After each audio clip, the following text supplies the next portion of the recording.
নমস্কাৰ মই মজিদ বন্ধুসকল পলকতে চামহক আজি 9টা গুৰুত্বপূৰ্ণ খবৰ। প্ৰথমটো খবৰ, মুখ্যমন্ত্ৰী হিমন্ত বিশ্ব শৰ্মাৰ বিৰুদ্ধে পুনৰ গোচৰ ৰুজু। লতাশিল থানাত মুখ্যমন্ত্ৰী হিমন্ত বিশ্ব শৰ্মাৰ বিৰুদ্ধে গোচৰ ৰুজু। মুখ্যমন্ত্ৰীৰ বিৰুদ্ধে সাম্প্ৰদায়িক বিষবাষ্প বিয়পাই ৰাজনীতি কৰাৰ অভিযোগ। এই সন্দৰ্ভত দি অসম চিভিল ছ'চাইটিয়ে দাখিল কৰিলে মুখ্যমন্ত্ৰীৰ বিৰুদ্ধে গোচৰ। পুনৰ মুখ্যমন্ত্ৰী হিমন্ত বিশ্ব শৰ্মাৰ বিৰুদ্ধে গোচৰ ৰুজু। দি অসম চিভিল ছ'চাইটিয়ে দাখিল কৰিলে মুখ্যমন্ত্ৰীৰ বিৰুদ্ধে গোচৰ। লতাশিল থানাত মুখ্যমন্ত্ৰী হিমন্ত বিশ্ব শৰ্মাৰ বিৰুদ্ধে গোচৰ ৰুজু। মুখ্যমন্ত্ৰীয়ে সাম্প্ৰদায়িক বিষবাষ্প বিয়পাই ৰাজনীতি কৰিছে। মিয়াক যিমান পাৰোঁ কষ্ট দিম বুলি কোৱা কথাই বিভাজনৰ সৃষ্টি কৰিছে। মুখ্যমন্ত্ৰীৰ বিৰুদ্ধে সাম্প্ৰদায়িক বিষবাষ্প বিয়পাই ৰাজনীতি কৰাৰ অভিযোগ। আৰু এই অভিযোগ উত্থাপন কৰিছে জ্যেষ্ঠ অধিবক্তা হাফিজ ৰছিদ আহমেদ চৌধুৰীয়ে। মিয়াক লৈ মুখ্যমন্ত্ৰী হিমন্ত বিশ্ব শৰ্মাই বিতৰ্কিত মন্তব্য কৰি আছে। মুখ্যমন্ত্ৰীৰ মন্তব্যই ৰাজ্যৰ জাতি জনগোষ্ঠীৰ মাজত বিভেদৰ সৃষ্টি কৰিব। সংবাদমেলযোগে মুখ্যমন্ত্ৰীক বিতৰ্কিত মন্তব্য নকৰিবলৈ আহ্বান জনাইছিলোঁ, কিন্তু পুনৰ মুখ্যমন্ত্ৰীয়ে সাম্প্ৰদায়িক মন্তব্য কৰাৰ বাবে আমি আইনৰ কাষ চাপিছোঁ। এই মন্তব্য জ্যেষ্ঠ অধিবক্তা হাফিজ ৰছিদ আহমেদ চৌধুৰীৰ। পৰৱৰ্তী খবৰ, কোৰ্ট মেৰেজ কৰিব খোজা সকলোলৈ সুখবৰ। এতিয়াৰ পৰা কোৰ্ট মেৰেজ কৰিবলৈ যাব নালাগে আদালতলৈ। মোবাইল এপ খুলি ঘৰতে কৰিব পাৰিব কোৰ্ট মেৰেজ। নিৰ্ধাৰিত মাচুল দি মোবাইল এপত ফৰ্ম পূৰালে হ'ব বিয়া। এই বৃহৎ ঘোষণা ৰাজ্যৰ মুখ্যমন্ত্ৰী হিমন্ত বিশ্ব শৰ্মাৰ। ৰাজ্যৰ চৰকাৰী কাৰ্যালয় আৰু আদালতৰ কামক লৈ গুৰুত্বপূৰ্ণ খবৰ। মুখ্যমন্ত্ৰীয়ে দিছে চৰকাৰী কামক লৈ ডাঙৰ খবৰ। এতিয়াৰ পৰা কোৰ্ট মেৰেজ কৰিবলৈ আৰু যাব নালাগে আদালতলৈ। ঘৰত বহি মোবাইল এপ খুলি পাতিব পাৰিব বিয়া।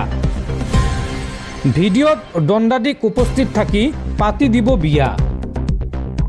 বিবাহযোগ্য ল'ৰা ছোৱালীয়ে ভাড়া ৰুমৰ পৰাই পাতিব পাৰিব বিয়া। নিৰ্ধাৰিত মাচুল দি মোবাইল এপত ফৰ্ম পূৰালে হৈ যাব বিয়া। আৰু লগতে চৰকাৰী অফিচত চলিব এআই ব্যৱহাৰ কৰি কাম কাজ। চৰকাৰী কৰ্মচাৰীয়ে ফাঁকি দিব নোৱাৰিব চৰকাৰী কামত। ঠিকাৰ প্ৰাক্কলন প্ৰস্তুতত ব্যৱহাৰ হ'ব এআই এপ। এই বৃহৎ ঘোষণা ৰাজ্যৰ মুখ্যমন্ত্ৰী হিমন্ত বিশ্ব শৰ্মাৰ। পৰৱৰ্তী খবৰ, সমাগত 2026 বিধানসভা নিৰ্বাচন আৰু বিধানসভা নিৰ্বাচনৰ পৰিস্থিতিৰ বুজ ল'বলৈ অহা 8 ফেব্ৰুৱাৰীত অসমলৈ আহিব নিৰ্বাচন আয়োগৰ দল। দুদিন ধৰি অসমত থাকিব নিৰ্বাচন আয়োগৰ দলটো। আৰু এই দুদিনত ৰাজ্যৰ প্ৰতিখন জিলাৰ DC, SSPৰ সৈতে বৈঠকত বহিব নিৰ্বাচন আয়োগ। আৰু অসমত নিৰ্বাচনী প্ৰস্তুতিৰ বুজ ল'ব নিৰ্বাচন আয়োগৰ দলটোৱে। আৰু লগতে এইবাৰ সময়তকৈ 10 দিন আগুৱাব পাৰে অসম বিধানসভা নিৰ্বাচনৰ দিন। 2021 নিৰ্বাচনতকৈ 8ৰ পৰা 10 দিন পূৰ্বে ঘোষণা হ'ব নিৰ্বাচনী সূচী। প্ৰয়োজন সাপেক্ষে এইবাৰ এটা পৰ্যায়তে নিৰ্বাচন পাতিবলৈও আগ্ৰহী নিৰ্বাচনী আয়োগ। দৰ্শকসকল, আৰু বহুতো গুৰুত্বপূৰ্ণ খবৰ আছে। তাৰ আগতে আপোনাক জনাওঁ যে যদি আপুনি এতিয়ালৈকে এইটো ভিডিঅ'ত লাইক কৰা নাই তেন্তে এতিয়াই ভিডিঅ'টোত লাইক কৰি দিয়ক। আৰু এনেকুৱা ধৰণৰ ভিডিঅ'সমূহ নিতৌ চাবলৈ চেনেলটো ছাবস্ক্ৰাইব কৰি কাষত থকা বেল আইকনটো প্ৰেছ কৰি ৰাখক। পৰৱৰ্তী খবৰ, অসমৰ বাহিৰত প্ৰতি মাহে 50জনকৈ অসমীয়াৰ মৃত্যু হয়। বেংগালুৰু কাণ্ডৰ পিছতে এই ভয়াৱহ তথ্য ৰাজহুৱা কৰিছে ৰাজ্যৰ মুখ্যমন্ত্ৰী হিমন্ত বিশ্ব শৰ্মাই। অসমৰ বাহিৰত প্ৰতি মাহে মৃত্যু হয় 50জন অসমীয়াৰ। ছেপ্টেম্বৰৰ পৰা আৰম্ভ হৈছে শ্ৰদ্ধাঞ্জলি আঁচনি। আৰু ছেপ্টেম্বৰৰ পৰা এই পৰ্যন্ত 162 গৰাকী নশ্বৰদেহ অসমলৈ অনা হৈছে। ছেপ্টেম্বৰত 22 গৰাকী, অক্টোবৰত 30 গৰাকী, নৱেম্বৰত 28 গৰাকী, ডিচেম্বৰত 37 গৰাকী, জানুৱাৰীত 41 গৰাকী আৰু ফেব্ৰুৱাৰীত এই পৰ্যন্ত 4 গৰাকী নশ্বৰদেহ অসমলৈ উভতাই আনিছে অসম চৰকাৰে। বেংগালুৰু কাণ্ডৰ পিছতে এই ভয়াৱহ তথ্য ৰাজহুৱা কৰিছে ৰাজ্যৰ মুখ্যমন্ত্ৰী হিমন্ত বিশ্ব শৰ্মাই। এতিয়া প্ৰশ্ন হৈছে অসমৰ বাহিৰত কিয় মৃত্যু হয় অসমৰ যুৱকৰ। এই সন্দৰ্ভত মুখ্যমন্ত্ৰীগৰাকীয়ে কয় যে কৰ্মস্থানৰ পৰা বহু দূৰত ভাড়া ঘৰলৈ অহা যোৱা কৰে কিছুমানে। এই 4 যুৱক যদি অসমত কাম কৰিলে হয় তেন্তে এই ঘটনাটো হয়তো নঘটিল হয়। বাহিৰত গৈ অন্য কোম্পানীত কাম কৰাতকৈ অসমতেই কাম কৰক। সেয়ে অসমত উদ্যোগৰ ব্যৱস্থা কৰিছে চৰকাৰে। বাংগালুৰু কাণ্ডৰ পিছতে মুখ্যমন্ত্ৰী হিমন্ত বিশ্ব শৰ্মাৰ এই ডাঙৰ মন্তব্য।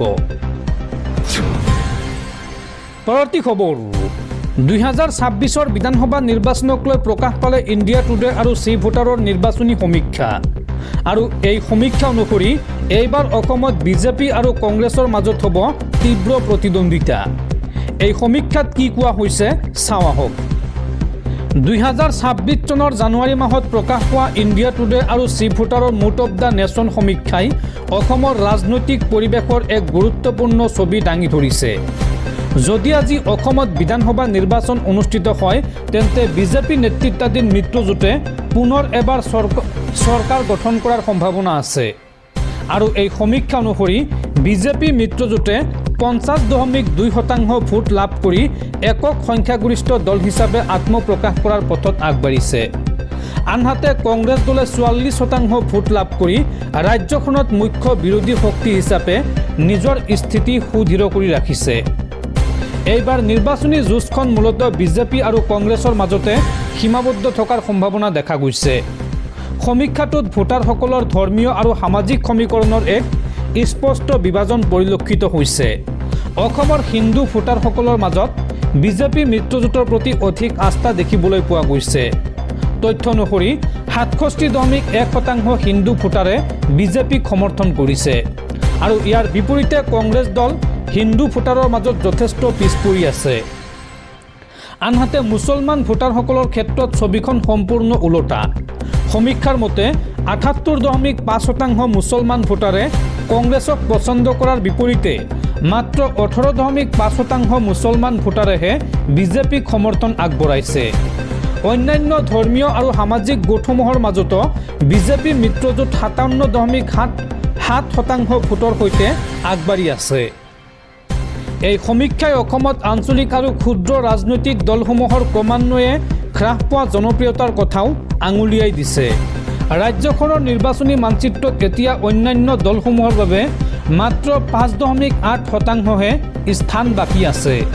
ভোটাৰসকলে এতিয়া আঞ্চলিক দলতকৈ দুটা ৰাষ্ট্ৰীয় দলক অধিক গুৰুত্ব দিয়া পৰিলক্ষিত হৈছে। যদিও সামগ্ৰিকভাৱে বিজেপি মিত্ৰজোঁট আগবাঢ়ি আছে তথাপিও কংগ্ৰেছে মুছলমান বসতিপূৰ্ণ অঞ্চলসমূহত নিজৰ আধিপত্য বজাই ৰাখিছে। আগন্তুক বিধানসভা নিৰ্বাচনত অসমত যে এক তীব্ৰ দ্বিমেৰুকৰণৰ ৰাজনীতি চলিব সেই কথা এই সমীক্ষাই স্পষ্ট কৰি দিছে। পৰৱৰ্তী খবৰ, পুনৰ হুৰাহুৰে কমিছে সোণৰূপৰ দাম। সংসদত কেন্দ্ৰীয় বাজেট দাখিলৰ পিছতে হুৰাহুৰে কমিছে সোণৰূপৰ দাম। চাওঁ আহক আজিৰ দিনটোত গুৱাহাটীত কিমান হৈছে সোণৰ দাম। পুনৰ মধ্যবিত্তৰ বাবে গুৰুত্বপূৰ্ণ খবৰ। দেওবাৰৰ পাছত সোমবাৰেও সোণৰ দামত ডাঙৰ পৰিৱৰ্তন ঘটিছে। বাজেটৰ পাছতে সোণৰ দামত দেখা গৈছে বৃহৎ পৰিৱৰ্তন। সোমবাৰে প্ৰতি গ্ৰাম সোণৰ দাম পুনৰ হ্ৰাস পাইছে। সেয়া লাগিলে 18 কেৰেট, 22 কেৰেট বা 24 কেৰেট সোণৰ দামেই নহওক কিয়, প্ৰতি কেৰেট সোণৰ দামেই কমিছে। প্ৰতি গ্ৰাম সোণৰ দাম পূৰ্বতকৈ বহুত হ্ৰাস পাইছে।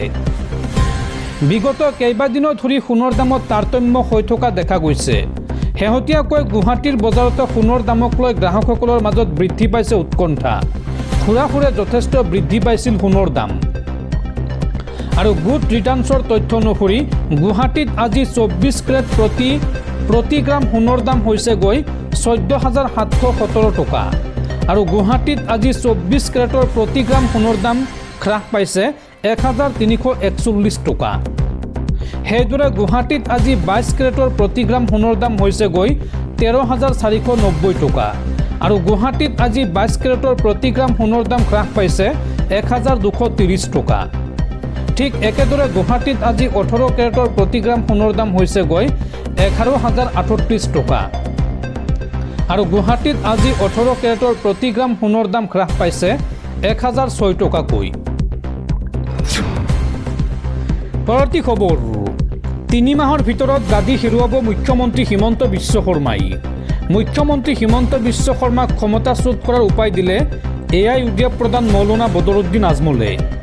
মুছলমানসকলে নিশা উঠি তাহাজ্জুদ নামাজ পঢ়ক, ইউনুছ খতম দোৱা পঢ়ি কান্দি কান্দি আল্লাহৰ ওচৰত দোৱা কৰক, আৰু 3 মাহৰ পাছত গুচি যাব মুখ্যমন্ত্ৰী হিমন্ত বিশ্ব শৰ্মা। ৰাজ্যৰ মিয়া মুছলমানক এই পৰামৰ্শ AIUDF প্ৰধান মৌলানা বদৰুদ্দিন আজমলৰ। পৰৱৰ্তী খবৰ, অসম চুক্তিক নস্যাৎ হিন্দুত্ববাদী নেতা প্ৰবীণ ভাই টুগাৰিয়াৰ। 1951 চনৰ ভোটাৰৰ সন্তানৰ DNA টেষ্ট কৰক আৰু তেওঁলোকক নাগৰিকত্ব দিয়ক। অসমত 50 লাখ মিয়া বাংলাদেশী আছে। মিয়া আৰু মোগল একেই। ঢাকাৰ পৰা মোগল আহিছিল আৰু লাচিত বৰফুকনে খেদি পঠিয়াইছিল। নগাঁৱত উপস্থিত হৈ এই মন্তব্য হিন্দুত্ববাদী নেতা প্ৰবীণ ভাই টুগাৰিয়াৰ। পৰৱৰ্তী খবৰ, কংগ্ৰেছৰ শাসনত বিনা আন্দোলনে কোনো সমাধান নাছিল। কংগ্ৰেছে উত্তৰ পূবক নিজৰ প্ৰাপ্যৰ বাবেও ভিক্ষা খুজিবলৈ বাধ্য কৰিছিল। উত্তৰ পূবত আপোনালোকৰ নিৰ্বাচনত জয়ী হোৱাৰ কোনো আশা নাই। আপোনালোকক প্ৰতিটো নিৰ্বাচনতে প্ৰত্যাখ্যান কৰা হ'ব। সদনত কংগ্ৰেছক এইদৰে তীক্ষ্ণ সমালোচনা অসমৰ প্ৰাক্তন মুখ্যমন্ত্ৰী তথা বৰ্তমানৰ কেন্দ্ৰীয় মন্ত্ৰী সৰ্বানন্দ সোণোৱালৰ। পৰৱৰ্তী খবৰ, সামাজিক মাধ্যমত ৰাজনৈতিক নেৰেটিভ নিৰ্মাণৰ যুঁজ। কংগ্ৰেছৰ AI পোষ্টক লৈ ৰাজ্যজুৰি বিতৰ্ক। শেহতীয়া সময়ছোৱাত সামাজিক মাধ্যমত নেৰেটিভ নিৰ্মাণক লৈ দেশৰ দুটা মুখ্য ৰাজনৈতিক দল কংগ্ৰেছ আৰু বিজেপিৰ মাজত প্ৰতিদ্বন্দ্বিতা অধিক তীব্ৰতৰ হৈ উঠিছে। দুয়োটা দলে ডিজিটেল মাধ্যমত নিজৰ বক্তব্য আৰু দৃষ্টিভংগী প্ৰচাৰৰ বাবে ব্যাপক কৌশল গ্ৰহণ কৰা পৰিলক্ষিত হৈছে। এই প্ৰেক্ষাপটত শেহতীয়াকৈ কংগ্ৰেছৰ সৈতে সংযুক্ত বুলি কোৱা কিছুমান স্পন্সৰ্ড সামাজিক মাধ্যমৰ পেজত কৃত্ৰিম বুদ্ধিমত্তা চমুকৈ AI ব্যৱহাৰ কৰি প্ৰস্তুত কৰা এটা পোষ্টক লৈ বিতৰ্কৰ সৃষ্টি হৈছে। উক্ত ছবিখনত অসমৰ মুখ্যমন্ত্ৰী হিমন্ত বিশ্ব শৰ্মাক একাংশ লোকে প্ৰহাৰ কৰা দেখিবলৈ পোৱা গৈছে। পোষ্টটো প্ৰকাশ হোৱাৰ পাছতে সামাজিক মাধ্যমত ব্যাপক প্ৰতিক্ৰিয়াৰ সৃষ্টি হয় আৰু বহু নেটিজনে ইয়াক অনুচিত আৰু উচতনিমূলক বুলি সমালোচনা কৰে। আৰু এই সমালোচনাৰ পাছতে মূল পেজৰ পৰা উক্ত পোষ্টটো আঁতৰোৱা হয় যদিও কিছুমান স্পন্সৰ্ড পেজত ছবিখন বহু সময়লৈকে উপলব্ধ আছিল বুলি উল্লেখ কৰা হৈছে। উল্লেখযোগ্য যে দেশত মব লিঞ্চিঙৰ দৰে ঘটনাক লৈ আইনগত ব্যৱস্থা অধিক কঠোৰ কৰাৰ বাবে ভাৰতীয় ন্যায় সংহিতাত নতুন ধাৰা সন্নিৱিষ্ট কৰা হৈছে। এই পৰিস্থিতিত AI নিৰ্ভৰ বিতৰ্কিত বিষয়বস্তু প্ৰচাৰ কৰাটো দায়িত্বহীনতাৰ উদাহৰণ বুলি একাংশ লোকে মন্তব্য কৰিছে। সামাজিক মাধ্যম ব্যৱহাৰৰ ক্ষেত্ৰত ৰাজনৈতিক দলসমূহে অধিক সংযম আৰু দায়িত্বশীলতা প্ৰদৰ্শন কৰা উচিত বুলি বহু নেটিজেনে মত প্ৰকাশ কৰিছে। আনহাতে এই ঘটনাই সামাজিক মাধ্যমত ৰাজনৈতিক নেৰেটিভ নিৰ্মাণৰ ক্ষেত্ৰত তথ্যৰ সত্যতা, AI ব্যৱহাৰৰ সীমা আৰু ৰাজনৈতিক নৈতিকতাৰ বিষয়টো পুনৰ এবাৰ চৰ্চালৈ আনিছে।